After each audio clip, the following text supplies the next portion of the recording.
National crush Rashmika Mandanna ప్రస్తుతం ఇండియాలోనే busiest star heroine అన్న విషయం ప్రత్యేకంగా చెప్పక్కర్లేదు. అయితే ఈ హీరోయిన్ తాజాగా తనకున్న ఓ వింత అలవాటును బయటపెట్టింది. ఉదయం 4 గంటలకు ఫుడ్ తినటం గురించి రష్మిక మందన్న కామెంట్ చేయటం అందరి దృష్టిని ఆకర్షించింది. సాధారణంగా సెలబ్రిటీలు స్ట్రిక్ట్ డైట్ ఫాలో అవుతూ ఉంటారు. ఎంతగా తినాలనిపించినా సరే సినిమాల కోసం నోరు కట్టుకుని మరీ హెల్దీ డైట్ ఫాలో అవుతారు. టైంకి తినటమే కాదు, వర్కౌట్స్ కూడా చేస్తూ సన్నజాజి తీగల్లా మెరిసిపోతారు. అయితే అప్పుడప్పుడు చీట్ డైట్ పేరుతో తమకు ఇష్టం వచ్చినవి లాగించేస్తారు. కానీ ప్రస్తుతం పాన్ ఇండియా హీరోయిన్గా దూసుకెళ్తున్న రష్మిక మందన్న మాత్రం ఏకంగా ఉదయం 4 గంటలకే ఫుడ్ తింటుందట. రాత్రి పగలు తేడా లేకుండా షూటింగ్ చేసే నటీనటులు డైట్ ఫాలో అవటం కొంచెం కష్టమే. కానీ ఉదయాన్నే లేచి వర్కౌట్స్ లాంటివి చేస్తూ ఉంటారు.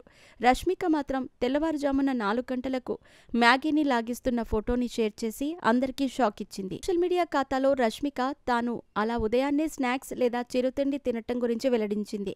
బౌల్స్లో మ్యాగీ ఉన్న ఫోటోలను ఇన్స్టాగ్రామ్ స్టోరీలో పోస్టు చేసి ఉదయం 4 గంటల స్నాక్ అని దానికి క్యాప్షన్ ఇచ్చింది. అయితే రాత్రిళ్లు లాంగ్ నైట్ షూటింగ్ ఉన్నప్పుడు ఆమె ఇలా స్నాక్స్ లాంటి ఫుడ్ తినటానికి ఇష్టపడుతుందట. ఇది షూటింగ్ను మరింత ఆహ్లాదకరంగా మారుస్తుంది అనేది రష్మిక ఉద్దేశమట. అలా రష్మిక మందన తనకున్న వింత అలవాటును బయటపెట్టింది. ఇటీవలే పుష్ప 2, చావా సినిమాలతో భారీ సక్సెస్ తన ఖాతాలో వేసుకున్న రష్మిక ప్రస్తుతం సికందర్ మూవీతో బిజీగా ఉంది. సల్మాన్ ఖాన్ హీరోగా మురుగదాస్ దర్శకత్వంలో రూపొందుతున్న ఈ మూవీని సాజిద్ నడియాడ్ వాలా నిర్మిస్తున్నారు. ఇటీవల ఈ మూవీ షూటింగ్ చివరి దశకు చేరుకోగా సల్మాన్ ఖాన్ ఫస్ట్ లుక్తో పాటు రిలీజ్ డేట్ని మేకర్స్ రిలీజ్ చేశారు. నిజానికి ఈ మూవీ షూటింగ్ విడుదల ఆలస్యమవుతుందని రూమర్లు వినిపించాయి. దానికి కారణం రష్మిక మందన జిమ్లో వర్కౌట్స్ చేసినప్పుడు ఆమెకు గాయం కావటం కారణంగా షూటింగ్ ఆలస్యం అవుతుందని అందరూ అనుకున్నారు. కానీ రష్మిక డెడికేషన్తో గాయం తగ్గగానే షూటింగ్లో పాల్గొంది. ఇక సికందర్ మూవీ మార్చిలో రిలీజ్ కాబోతోంది.